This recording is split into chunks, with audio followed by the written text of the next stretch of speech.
കടപ്പുറം. ഭൗതികം അബൗദികം എന്ന വിഷയത്തിലാണ് അദ്ദേഹം സമർത്ഥിച്ചത്. രണ്ടും എന്താക്കാൻ പാടില്ല, അള്ളാഹുവിൻ്റെ മഹാന്മാരായ ഉലിയാക്കന്മാരോട് ചോദിക്കുന്ന വിഷയമാണ് ഇപ്പോൾ പറഞ്ഞുകൊണ്ടിരുന്നത്. ഇപ്പം അബൗദികമായ സ്വർഗം വരെ ചോദിക്കാൻ പാടില്ല. അത് അള്ളാഹുവിൻ്റെ റസൂൽ സല്ലല്ലാഹു അലൈഹി വസല്ലമ തങ്ങളോട് റബീ റളിയല്ലാഹു അൻഹു അബൗദികമായ രൂപത്തിൽ നല്ല സ്വർഗ്ഗം ഇരുന്ന് കിട്ടാമെന്നല്ല, അസ്അലുക മുറാഫഖതക ഫിൽ ജന്ന, എനിക്ക് സ്വർഗത്തിൽ അങ്ങയോടൊപ്പം എന്താക്കണം മുറാഫഖ അസ്അലുക. ചോദിക്കാൻ പാടില്ല എന്ന് പറയുന്നു. ചോദിച്ചത് എന്താന്ന് മറ്റൊന്നും ഇവിടെ വിശദീകരിക്കണ്ട. ചോദിക്കാൻ പറ്റുമോ പറ്റൂലേ? ഭൗതികം അബൗദികം എന്നുള്ള വിഷയം അത് വേർതിരിച്ചിട്ടാണ് നിങ്ങൾ പറയുന്നത്. ഭൗതികം മരിച്ചാൽ മാത്രമേ ശിർക്കാവും, മരിച്ചിട്ടില്ലെങ്കിൽ ശിർക്കാവൂല എന്നുള്ള വാദം നിങ്ങൾക്ക് നേരത്തെ പറഞ്ഞതിൽ നമ്മൾ മനസ്സിലാക്കുന്നത് നിങ്ങൾക്ക് ആ വാദവും കൂടെ ഉണ്ട് എന്നാണ്. നിങ്ങൾ നേരത്തെ പറഞ്ഞിരുന്നു, ഫൈസൽ മൗലവി നേരത്തെ പറഞ്ഞിരുന്നു, ഭൗതികമാകട്ടെ അബൗദികമാകട്ടെ അബൗദികമായ വിഷയങ്ങളിൽ അള്ളാഹു അല്ലാത്തവരോട് സഹായം ചോദിക്കുന്നത് ശിർക്കന്നെ.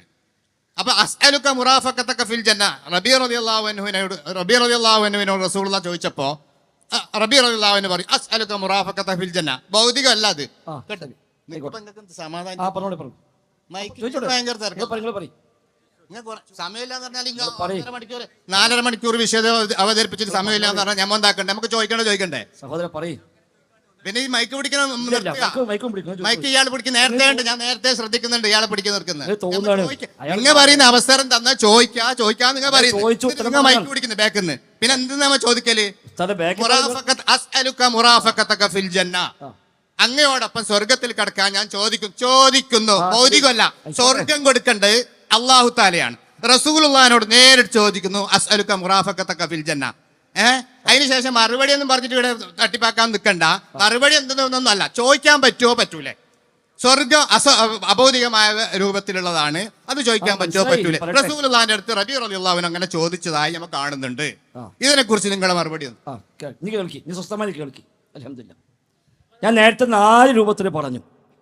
അഭൗതികമായ കാര്യത്തിന് ഭൗതികമായ മാർഗം തേടുക എന്ന് പറഞ്ഞു. അതാണ് റബീഅത്ത് ചോദിച്ചത്. ഞാൻ ഉദാഹരണം പറഞ്ഞു. ഉസ്താദിൻ്റെ അടുത്ത് ഈ ഉസ്താദ് പറഞ്ഞു, ഉസ്താദിൻ്റെ അടുത്ത് ഒരാൾ വന്നു, എനിക്ക് ഉസ്താദ് സ്വർഗത്തിൽ പോകണമെന്ന് പറഞ്ഞു. നിങ്ങൾ അതിൻ്റെ വഴിയും പറഞ്ഞു കൊടുത്തു. ഇത് അഭൗതികമായ കാര്യം ഭൗതികമായ പരിഹാരം ആവശ്യപ്പെടലാണ്, അത് പറ്റുന്നത്. അതാണ് റബീഅത്ത് ചോദിച്ചത്. അത് മറുപടി പറഞ്ഞ് പറ്റിക്കാക്കേണ്ട. മറുപടി നബി പറഞ്ഞ മറുപടിയാണ്, ഞാൻ പറഞ്ഞ മറുപടി അല്ല. നീ കേൾക്കി കേൾക്കണല്ലോ. അതായത് റബീഅത്ത് ബിൻ കഅബുൽ അസ്ലമി റളിയല്ലാഹു അൻഹു ഇമാം മുസ്ലിം ഉദ്ധരിച്ച ഹദീസാണ്. ഇമാം തൊബറാനി റിപ്പോർട്ട് ചെയ്തിട്ടുണ്ട്. ഇമാം മുന്തിരി തർഗീബ് തർഹീബിലും ഉദ്ധരിച്ചിട്ടുണ്ട്. ഹദീസ് സ്വഹീഹാണ്. റബീഅത്ത് ബിൻ കഅബുൽ അസ്ലമി റളിയല്ലാഹു അൻഹു നബിയുടെ സേവകനാണ്. നബി തങ്ങൾക്ക് എല്ലാ ഹിദ്മത്തും ചെയ്യും. വെള്ളം കൊണ്ടുപോയി കൊടുക്കും, നബിക്ക് സേവനങ്ങൾ ചെയ്യും. അങ്ങനെ റബീഅത്തിൻ്റെ ഈ ഒരു സേവന മനസ്സ് കണ്ടപ്പോൾ ഒരിക്കൽ നബി തങ്ങൾ പറഞ്ഞു, സൽ യാ റബീഅ, നീ ചോദിച്ചോ. അപ്പോൾ റബീഅത്ത് പറഞ്ഞു, അദ്ദേഹം പറഞ്ഞു, ഞാനൊന്ന് ആലോചിച്ചപ്പോൾ എനിക്ക് മനസ്സിലായി, ഏതു കാര്യം കിട്ടിയാലും അതൊക്കെ കഴിഞ്ഞു പോകും, തീരാത്തത് പരലോകമാണ്. അപ്പം എനിക്ക് അതാവട്ടെ ചോദ്യം. അങ്ങനെ അദ്ദേഹം ചോദിച്ചു, അസ്അലുക മുറാഫഖതക ഫിൽ ജന്ന, നബിയെ സ്വർഗത്തിൽ എനിക്ക് അങ്ങയോടൊപ്പം കൂട്ടുകാരനായി ഉണ്ടാവണം എന്ന് ഞാൻ ചോദിക്കുന്നു. അഭൗതികമായ കാര്യത്തിന് ഭൗതികമായ പരിഹാരമാണ് ചോദിച്ചത്. അപ്പം നബി തങ്ങൾ പരിഹാരം പറഞ്ഞു കൊടുത്തു. ആദ്യം നബി തങ്ങൾ ചോദിച്ചു, അബഗൈറദാലിക, അതല്ലാത്ത വേറൊന്നും ചോദിക്കാനില്ലേ? ഇല്ല, അതെന്നെ മതി. അപ്പം പരിഹാരം പറഞ്ഞു കൊടുത്തു, അഇന്നി അലാ ദാലിക ബികസ്റത്തി സുജൂദ്, നീ സുജൂദ് വർദ്ധിപ്പിച്ചുകൊണ്ട് നീ എന്നെ അതിൽ സഹായിക്കുക. ധാരാളം നിസ്കരിച്ചോ, സുജൂദ് വർദ്ധിപ്പിച്ചോ, എന്നാൽ സ്വർഗത്തിൻ്റെ കൂടെ കൂടാം. ഇതാണ് വഴി. അത് ഉസ്താദിന് പറയാൻ മറുപടി. അതുകൊണ്ട് അദ്ദേഹം പറഞ്ഞത്, നീ മറുപടി ഒന്നും പറഞ്ഞ് തട്ടിപ്പാക്കണ്ടാതെ. നബിതങ്ങൾ പറഞ്ഞ മറുപടിയാണ് ഇമാം മുസ്ലിം ഉദ്ധരിച്ചു. ഇതു തന്നെ ഇമാം മുന്തിരി ഉദ്ധരിച്ചപ്പോൾ ആ റിപ്പോർട്ട് കുറച്ചുകൂടി അധികമുണ്ട്. അവിടെ കാണാം അദ്ദേഹം പറയും, ഞാൻ ചിന്തിച്ചു, അപ്പം എനിക്ക് മനസ്സിലായി ദുനിയാവെല്ലാം അവസാനിക്കും, പരലോകം ബാക്കിയാവും. അപ്പം ഞാൻ നബിയോട് പറഞ്ഞപ്പോൾ എനിക്കൊരു സമയം വേണം, ആലോചിച്ച് വന്നു. എന്നിട്ട് ചോദിച്ചു. അപ്പം ചോദിച്ചെന്താ? നബിയെ താങ്കളോട് ഞാൻ ചോദിക്കുന്നു, അന്തദുഅ, നബിയെ താങ്കൾ ദുആ ചെയ്യണം ലീ, എനിക്ക് വേണ്ടി. എന്തിന്? അൻ യുദ്ഖിലനി അൽ ജന്ന, എന്നെ സ്വർഗത്തിൽ പ്രവേശിപ്പിക്കണം. വയുൻജിയനി മിനന്നാർ, നരകത്തിൽ രക്ഷപ്പെടുത്തുകയും വേണം. അതിനു വേണ്ടി കേൾക്കി, എന്നെ നരകത്തിൽ നിന്ന് രക്ഷപ്പെടുത്തി സ്വർഗത്തിൽ പ്രവേശിപ്പിക്കാനായി നബിയെ താങ്കൾ എനിക്ക് വേണ്ടി ദുആ ചെയ്യണം. അപ്പം നബി തങ്ങൾ പറഞ്ഞു ഇന്നി ഫാഇലുൻ, ഞാൻ ചെയ്യാം. ദുആ ചെയ്യണം എന്ന് പറഞ്ഞപ്പോൾ ഞാൻ ചെയ്യാം. ഇതാണ് സംഭവം. നബി തങ്ങൾ ഇന്ന് വന്ന് എന്നോട് ചോദിക്കുകയാണ്, സെൽ ചോദിച്ചോ എന്ന് പറഞ്ഞാൽ ഇതേ ചോദ്യം ഞാൻ ചോദിക്കും. നബി തങ്ങൾ ഇപ്പം വന്ന് നമ്മളടുത്ത് വന്നിട്ട് പറയുകയാണ്, സെൽ നിങ്ങൾ ചോദിച്ചോളൂ എന്ന് ചോദിക്കാം. അപ്പം ഞങ്ങൾ ഇവിടെ നിന്ന് ഇവിടെ അധ്യക്ഷൻ നിങ്ങൾ ചോദിക്കാം, നിങ്ങൾ ചോദിച്ചു, ഈ ചോദ്യം ചോദിക്കാൻ പറ്റുമെന്ന്. ഇതുപോലെ നബിയും സ്വഹാബിയും തമ്മിലുണ്ടായ ഒരു സംഭാഷണമാണ്. രണ്ടുപേരും തമ്മിൽ വർത്തമാനം പറയുന്നു, കാര്യം ചോദിക്കുന്നു, ഇതാണ് സംഭവം. ഇത് നമ്മളൊക്കെ സാധാരണ ചെയ്യാറുമുണ്ട്. ഇപ്പം ചെറിയ ഉദാഹരണം കൂടി പറയാം. ഗൾഫിൽ നിന്ന് വരുന്നൊരു പേരമകൻ വല്യമ്മക്ക് ഫോൺ വിളിക്കുക, വല്യമ്മ ഞാൻ വരുന്നത്, നിങ്ങൾക്ക് എന്താ വേണ്ടത്? വല്യമ്മ പറയാം, എന്താ മോനെ എനിക്കൊന്നും വേണ്ട, ഈമാൻ കിട്ടി മരിച്ചാൽ മതി. എന്നാലും വല്യമ്മ വേറെന്തെങ്കിലും, എനിക്കൊന്നും വേണ്ട, ഈമാൻ കിട്ടി മരിച്ചാൽ മതി. അത് എനിക്കും വേണ്ട, നിങ്ങൾ ദ്വാരിക്കുക, ഞാനും ദ്വാരിക്കാം. അഭൗതികമായ കാര്യം ചോദിച്ചു, ഈമാൻ കിട്ടാൻ വേണ്ടി ചോദിച്ചു, ശിർക്കാണോ ചോദിച്ചാലോ? ശിർക്കല്ല. ഇതാണ് ഇവിടെ സംഭവിച്ചത്. അപ്പൊ സ്വർഗത്തിൽ താങ്കളോടൊപ്പം കൂട്ടുകാരനാവണം, വേറൊന്നും വേണ്ട നബി. ഇതല്ലാത്ത ദുന്യാവിൽ വല്ലതൊക്കെ നബി ഉദ്ദേശിച്ച് അല്ല, എനിക്കിത് മതി. എന്നാൽ സുജൂദ് വർദ്ധിപ്പിക്കുക. അഇനി അലാ ദാലിക ബികസ്റത്തി സുജൂദ്, സുജൂദിനെ വർദ്ധിപ്പിക്കുക. അപ്പൊ അഭൗതികമായ കാര്യത്തിന് ഭൗതികമായ പരിഹാരം തേടലാണെങ്കിൽ കുഴപ്പമില്ല, ജീവിച്ചിരിക്കുന്ന മനുഷ്യന്മാരോട്. ഭൗതികമായ കാര്യത്തിന് അഭൗതിക പരിഹാരമാണെങ്കിലോ അത് പറ്റൂല.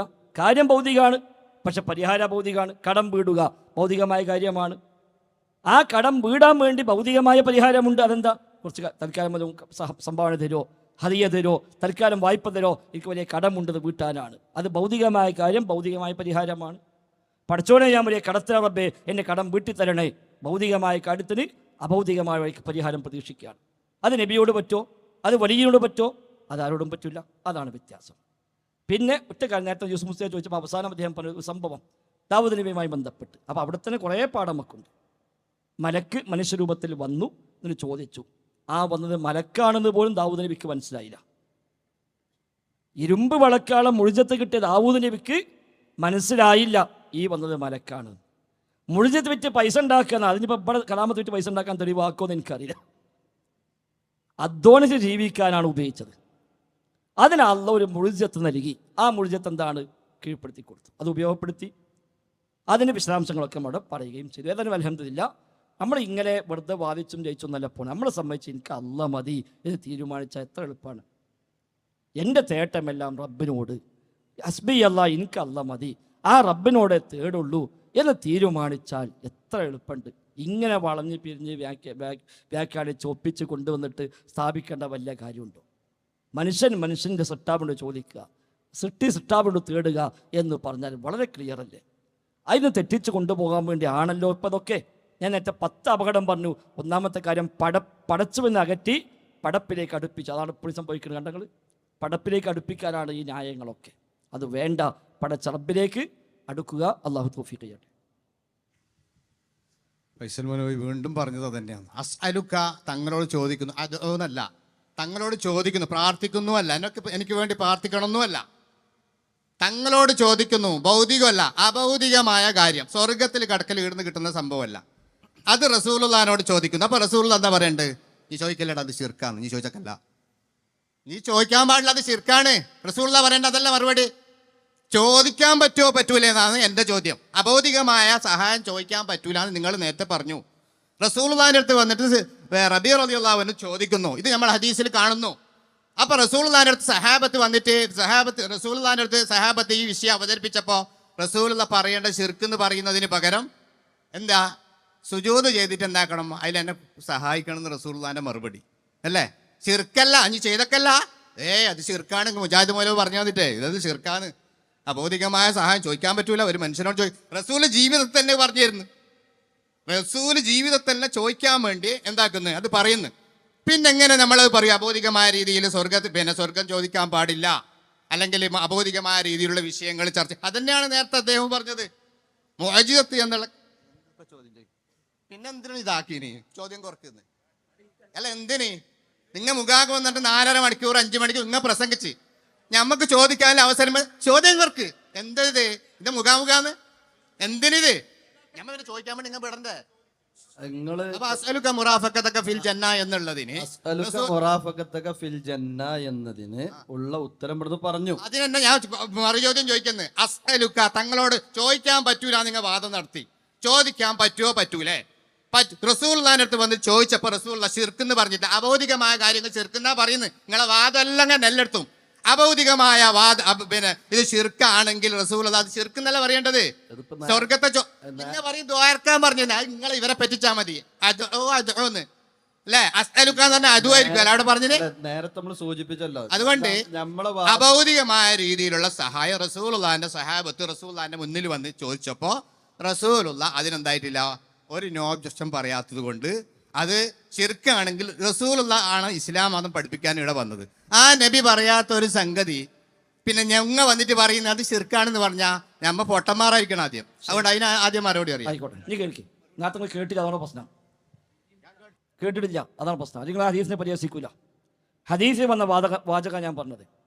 ഇവിടെ അഭൗതികമായ മാർഗത്തിൽ തേടിയിട്ടില്ല, ചോദിച്ചിട്ടില്ല. റബിയത്തും ചോദിച്ചിട്ടില്ല. റബിയത്ത് ചോദിച്ച ചോദ്യം നമുക്കും ചോദിക്കാം. ഞങ്ങത്തെ പറഞ്ഞു എപ്പോ നബി ഇപ്പൊ വരികയാണ് സെൽ എന്ന് പറഞ്ഞാൽ നമ്മൾ ചോദിക്കും. അത് പറഞ്ഞില്ലേ? നിങ്ങൾ കേട്ടില്ല. നബി ഞങ്ങൾ ഇപ്പൊ വരുന്നു, നമ്മോട് പറഞ്ഞു സെൽ, നീ ചോദിച്ചോ. നമ്മൾ എന്താ ചോദിക്കാള്? റസൂലെ എനിക്ക് സ്വർഗത്ത് നിങ്ങളെ കൂടെ കൂടണം എന്നല്ല ചോദിക്കാനുള്ളത്. ഒരു സംശയമില്ല അത് ശിർക്കാന്ന് പറഞ്ഞിട്ട് നിങ്ങൾ ആദ്യം വിശ്വസിച്ച് വെച്ചു ഇതൊക്കെ ശിർക്ക നമ്മൾ പറയുന്നുണ്ട്. അത് നിങ്ങളെ വിശ്വാസമാണ്, നമ്മളത് പറഞ്ഞിട്ടില്ല. ഈ ഹദീസ് ഇമാം മുസ്ലിം ഉദ്ധരിച്ച ഹദീസാണ്. ഇവിടെ ഭൗതികമായ പരിഹാരമാണ് ചോദിച്ചത്. ആ പരിഹാരം നബി പറഞ്ഞു കൊടുത്തു. 2 വഴിക്ക്. ഇതാ ശ്രദ്ധിക്കണ്ട, ഇവിടെ പറയുമ്പോൾ വേറെ വർത്താനം എന്താ പത്, ഇത് എന്താ അർത്ഥമുള്ളത്? നിങ്ങൾ പറഞ്ഞതന്നെ പറയാം, എനിക്ക് പറയാൻ പാടില്ലാന്നോ? നിങ്ങൾ ആ പറഞ്ഞത് തന്നെ വീണ്ടും പറയാം. ഇതിന് ഞാൻ ഉത്തരം പറയുമ്പോൾ അതന്നെ പറയാമെന്ന് അറിയാം. ഇത് ശരിയല്ലല്ലോ. ഇതിന് മതി. അതുകൊണ്ടാണ് വേക്കുന്ന പ്രശ്നം ഉണ്ടാക്കണേ. ഓർക്ക് മനസ്സിലാവുന്നുണ്ട്, നിങ്ങൾക്ക് മനസ്സിലാവില്ല. ഇത് മനസ്സിലായ സംഗതി പ്രശ്നമാണ്. ഇത് മനസ്സിലായാൽ പിന്നെ അധ്വാനിക്കാൻ പറ്റില്ല. ദാവൂദ് നബി അധ്വാനിച്ച പോലെ അധ്വാനിക്കേണ്ടി വരും. അത് പ്രശ്നമാണ്. ഇപ്പം അധ്വാനിക്കാൻ ജീവിക്കാൻ പറ്റും, അല്ലെങ്കിൽ ദാവൂദ് നബിയെ പോലെ അധ്വാനിക്കേണ്ടി വരും. അത് പ്രശ്നമാണ്. ആവട്ടെ. അപ്പം ഏതായിരുന്നാലും ദുആ ചെയ്യാൻ പറഞ്ഞതും ഹദീസിൽ വന്ന വാക്ക് തന്നെയാണ്. ദുആ ചെയ്യാൻ പറഞ്ഞു എന്നത് ഹദീസിൽ വന്നത് തന്നെയാണ്. അതാണ് അസ്അലുക അൻ തദ്ഉവല്ലാഹ ലീ. അത് ഹദീസിൽ വന്ന വാക്കാണ്, എൻ്റെ വകയല്ല. ഹദീസിൽ ഇല്ലെങ്കിൽ ഇല്ല എന്ന് പറയും. അസ്അലുക അൻ തദ്ഉവല്ലാഹ ലീ. അതാ റബിയത്ത് ചോദിച്ചത്. നബിയെ താങ്കളോട് ഞാൻ ചോദിക്കുന്നു. എന്ത് ചോദിക്കുന്നു? അൻ തദ്ഉവല്ലാഹ, നിങ്ങൾ അല്ലാഹുവോട് ദുആ ചെയ്യണം നബിയേ, ലീ എനിക്ക് വേണ്ടി, അൻ യുദ്ഖിലനിൽ ജന്ന വ അൻ യുൻജിയനി മിനൻ നാർ, എന്നെ നരകത്തിൽ രക്ഷപ്പെടുത്തുവാനും സ്വർഗത്തിൽ പ്രവേശിപ്പിക്കുവാനും വേണ്ടി നബിയെ താങ്കൾ എനിക്ക് വേണ്ടി അല്ലാഹുവോട് ദുആ ചെയ്യണം. ഇത് ഹദീസിലില്ലേ? അപ്പോഴാണ് ഇന്നി ഫാഇലുൻ, ഞാനത് ചെയ്യാം. ഒന്നാമത്തെ റിപ്പോർട്ടിലോ അസ്അലുക മുറാഫഖതക ഫിൽ ജന്ന, സ്വർഗത്തിൽ താങ്കളുടെ കൂടെ റഫീഖാവണം, കൂട്ടുകാരനാവണം ഞാൻ ചോദിക്കുന്നു. അതിന് അഭൗതികമായ കാര്യത്തിന് ഭൗതികമായ പരിഹാരമാണ് ചോദിച്ചത്. നിങ്ങൾ കേൾക്കി, മറുപടി ഞാൻ പറഞ്ഞോളാം. അഭൗതികമായ കാര്യത്തിന് ഭൗതികമായ പരിഹാരമാണ് ചോദിച്ചത്. അപ്പം നബി തങ്ങൾ പരിഹാരം പറഞ്ഞു കൊടുത്തു. എന്ത്? അഇന്നി അലാ ദാലിക ബികസ്റത്തി സുജൂദ്, സുജൂദ് വർദ്ധിപ്പിച്ചുകൊണ്ട് നീ എന്നെ സഹായിക്കുക. ഇതാണ് ഹദീസിൽ വന്നിട്ടുള്ളത്. അതിൽ ശിർക്കിൻ്റെ പ്രശ്നമേയില്ല. അത് ശിർക്കേ അല്ല. അഭൗതികമായ മാർഗത്തിൽ ചോദിച്ചിട്ടുമില്ല, ഒരു സ്വഹാബി ചോദിക്കുകയുമില്ല. അങ്ങനെ സംഭവം ഇല്ലതാനും. അതുകൊണ്ട് തന്നെ നബിയും സ്വഹാബത്തും പഠിപ്പിച്ച മാർഗം, ആ മാർഗമാണ് നമ്മൾ സ്വീകരിക്കേണ്ടത്. അസ്സലാമു അലൈക്കും. ഇനി ആ തെറീബിൽ അങ്ങനെ ഒരു റിവായത്ത് ഇല്ലാന്നുണ്ടെങ്കിൽ നിങ്ങൾ കൊണ്ടുവരീനി. നമുക്ക് അനുവദിച്ച സമയം എന്ന് പറഞ്ഞാൽ, അല്ല, ഈ പരിപാടി സംഘടിപ്പിച്ച കാസർഗോഡുള്ള സഹോദരന്മാരോട് ഉണ്ടല്ലോ, അവരടുത്ത് നിങ്ങൾ തെറീബ് കൊടുന്നിട്ട് ഇങ്ങനെ ഒരു ഇബാറത്ത് ഇല്ല നിങ്ങൾ പറഞ്ഞാൽ ഇൻഷാ അല്ലാ നമ്മൾ ഇബാറത്ത് കാണിച്ചു തരും. ആ കാര്യത്തിലൊരു പേടി മേടിക്കണ്ട.